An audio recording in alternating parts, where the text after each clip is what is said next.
Welcome back to Dr. VoIP Amazon Connect 2025 update. This is part three.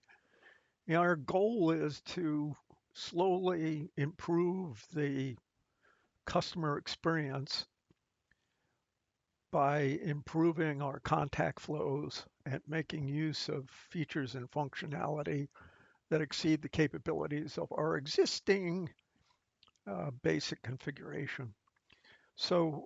In this tutorial, we're going to ask the question, should we transfer directly to queue or should we transfer to a flow?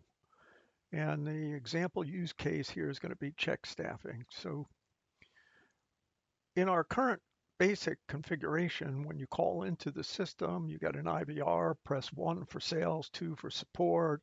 We set the working queue and transfer you off. We basically replicate that contact flow blocks for each of your selections. So what happens if we transfer directly to queue and there are no agents? Everybody logged out and went home. What should happen? What if it's so late in the day and if we add this person to the queue, it may take longer to service the existing contacts in queue than there are hours left in the business day. So these are the kinds of questions you need to consider. And if we were to transfer to flow rather than directly to queue, we might be able to address some of those concerns. So we want to set some goals. We want more generic call flows. We want reusable call flows. There's no need to replicate that IVR, set working queue, transfer to queue, and do it for each of the menu items. Let's figure a better way to do that. Let's limit the cut and paste. Let's also check staffing. Let's make sure that there's someone actually working that queue. The biggest newbie mistake in a contact center is you go ahead and you transfer the caller to queue and there's nobody there. And if you've ever had that experience, you know how frustrating it can be. You're just listening to an endless stream of your call is very important to us, but there's actually nobody there to answer the call. So we want to check staffing. We want to check the queue status and metrics. And also, this opens the opportunity to change the queue flow, hold flow. Let's assume you want to have different messages for the folks in the sales team than in the support team. So what we're going to do is create a new contact flow called transfer to queue. We're going to use some new code blocks that we have not yet used. We're going to use the contact attributes. We're going to create some contract attributes and we're going to set them, check them, and we'll use the check staffing and the check queue status.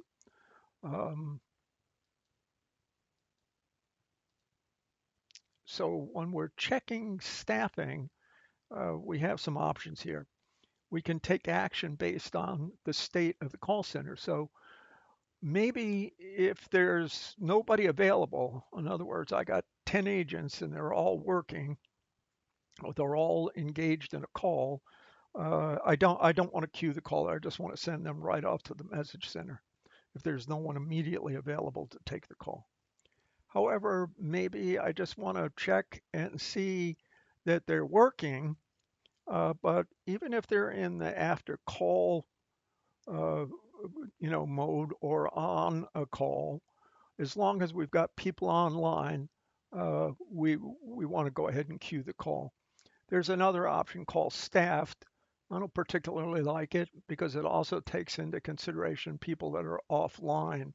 And if you had 10 agents and two of them are offline, you might cause yourself a problem.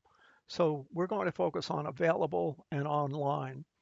And in the check queue status, we're going to focus principally on the number of contacts in queue and what is the time that the oldest contact has been in queue. So let's go ahead and take a look at our configuration and begin to make these changes. Okay, by way of review, our current basic contact flow for the main greeting, we do our setup, we get things like the voicing and recording status out of the way. We then prompt the caller to get their input, press 1 for sales, 2 for support. Then we check hours, and based on the hours set for sales or support, if it's off hours, we transfer them to the after hours call handler. If it's not, we just set the working queue as sales and transfer them off, or support and transfer them off. So what we want to do here is modify this. And in the interest of time, I've pre-configured just to save a little bit of time here. So I've got one I've saved. Let's look at the differences here. All I'm doing now is I got rid of that set working queue and transfer to queue. And we now are using a set contact attribute. So there's a block over here called set. And if you scroll around, you can either do it this way or search for it. And you drag this guy out here. And we're going to maybe give it a name. Now, this is the name of the block. Just it's kind of like documentation for making notes about your contact flow for the next time you come through here and you're trying to administer or troubleshoot. You could also create notes, but at the moment, what we're going to do is we're going to add a new attribute. The namespace is not a system, it's not the segment attribute, it's user defined. User defined meaning we're just going to create it ourselves, and I'm going to call it QID. I use camel case. Those of you who have some software engineering experience will recognize that. But at the end of the day, it says QID. It's case sensitive, and it has to be reproduced the same way. When we check the attribute, we're going to check for this attribute, right? And we're going to set it manually. Now, what are we going to set it to? Well, they dialed 1 for sales. So what we're going to do here is open up queues in a new tab, because what has to happen is we're going to go to the sales queue. And as you recall, there's something here called show additional queue information. This is where you can get the ARN, the Amazon resource number. And it's actually a bunch of different indicators stuck together. So you've got, I'm in US West, here's my account number, this is instance, connect instance has got a number, etc. Then it says queue, and it gives you 32 characters here. That's what we're interested, just these last 32 characters. So I'm going to go ahead and get that, go back here to queue attributes and paste that puppy in. So now, as you can see, that's what we've done here. I did it for the sales, and then I used the same procedure to do it for the support. We now have a QID, which is equal to the ARN. So instead of transferring to a queue, we're going to transfer to a flow. This is another change. Now, we haven't created this flow yet, so I can't publish this. So I'm going to go ahead and save it. And once again, I will point out that changes do not take effect until you publish. So right now, this call center is running, but it's using the existing main greeting. We haven't published this guy yet. So likewise, in the interest of time, I've created a new contact flow called transfer to queue. Let's take a look at the transfer to queue contact flow. First thing, obviously, is we want to set the working queue. Where did we get this value? Well, in the previous main greeting, when they selected one for sales, we assigned the ARN to a value called QID, and now we know they want the sales queue. Next thing we're going to do is set the customer queue flow. Again, remember, this is the experience the caller will have while waiting to connect to an agent. The benefit of this is that we can have a different queue hold flow for sales that might have different messages and different bailout options than those set for the support queue. You would either create a custom queue flow here with the same name as the ARN and then select it so that it matches the um, QID. After we've done that, we've got to check contact attributes, check staffing.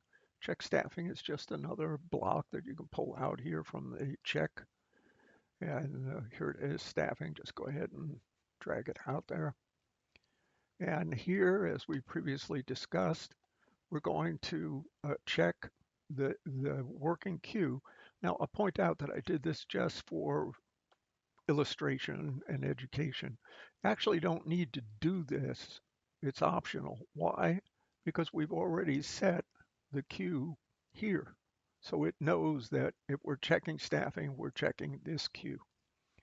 What are we checking for? We're checking to see is anybody available. We're not interested in staff. We're not interested in online. So if it's staffed and it's available, that means someone's sitting there ready to accept this phone call. Let's just go ahead and fire the call off to the queue. We're done. But if it's false, then we want to check further. We want to see is anybody online, meaning they're available. Well, obviously we know they're not available. They would previously would have passed the test above. But are they after call work, or are they maybe they're currently talking to someone, but at least we know there's someone there. So that's the purpose of this check staffing, to make sure that someone is working today, right? The worst mistake you can make is to transfer a caller to queue and there's nobody working in that queue. Having said that, if it's false, means there's nobody working today, we're going to transfer them off to, I'm transferring them to the error handler that we previously configured, but you might have a flow that you've created that is strictly to cover this situation. If it's true, meaning there are some people working, the next thing we want to do is check the queue status. Now, again, that's just a block over here in the check queue status, and that's going to get us some information about the status of the queue. If you click on that, you can see that we can check for the capacity of the queue. I'm setting it for, is it less than 1? You could basically um, check for time in queue. That might be, I want to route based on the fact that it's the oldest call in queue is 5 minutes. But what we're going to do here, all we're interested in is the number of people in queue. So what we're saying here is there less than uh, one person in queue? If there is, we're going to say to the caller, we're going to play this prompt. You are the next call to be handled, and we're going to transfer them off to queue. If there is no match, meaning there's more than one person, then what we're going to do is get queue metrics, which is another block. Get queue metrics. Just drag it out here. Okay. Now we're going to check for we want to check for voice calls. You could check for chat or task or email, but we're going to check for voice calls. You could even set that up to check by a contact attribute. Once again, you can dynamically set the queue you want to check. Again, it's already been done above, so just as uh, just as a practice, I go ahead and set it anyway. So what we're going to do here is check the contact attributes. We're going to check for the namespace queue metrics, and we're going to check for the key. You can see there are many keys here. We're going to check for contacts in queue, and we're going to set this at less than 5 and greater than 5. If it's less than 5, the next thing we're going to do is check for time, and we'll find out if it's less than 5 minutes or greater than 5 minutes. So we'll be able to play a prompt says to the caller that that there are currently less than 5 callers ahead of you, and your maximum approximate wait time is, well, it's going to be 5 minutes times the number of calls in queue. Now, alternatively, we can say greater than 5, right? We're checking here for greater than 5, and we're going to place a prompt that does the same thing, and then we're going to transfer them to queue. Now, this was done for illustrative purposes. It's just designed to help you understand the difference between transferring to queue directly or transferring to a contact flow in which we can further operate and find some options and explain to the caller what's going on before we send them into the queue. I wouldn't recommend this. I personally am against it because all it does is create unhappy people. You have a concept in a call center of priorities. Maybe you have platinum, gold, silver, bronze callers, and you want to handle your platinum folks first. So you're sitting there in queue and you just heard that you're the fifth caller in queue. And the next time you hear the message, it says you're the seventh caller in queue.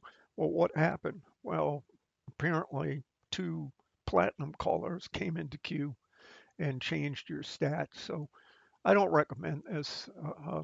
It's often requested.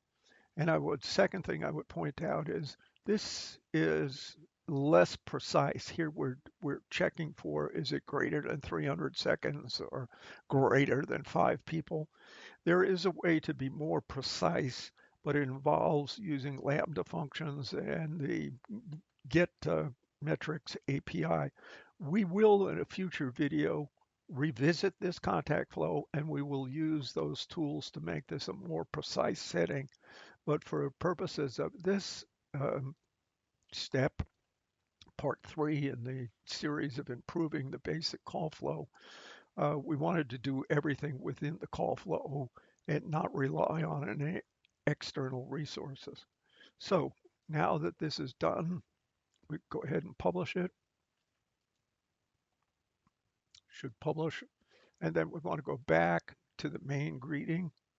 And now that we have finished this transfer to flow, we can go ahead and set it. So we're now going to transfer to queue. Okay, by way of review, we do our setup. We prompt the caller to enter 1 for sales or 2 for support. If they enter 1 for sales, we check the sales hours. And then we set a contact attribute that is equal to the ARN of the sales queue, and then transfer it off to this new call flow that we developed to further refine what we'll be able to tell the caller vis-a-vis setting their expectations. So I hope you have found this informative, and I thank you for viewing.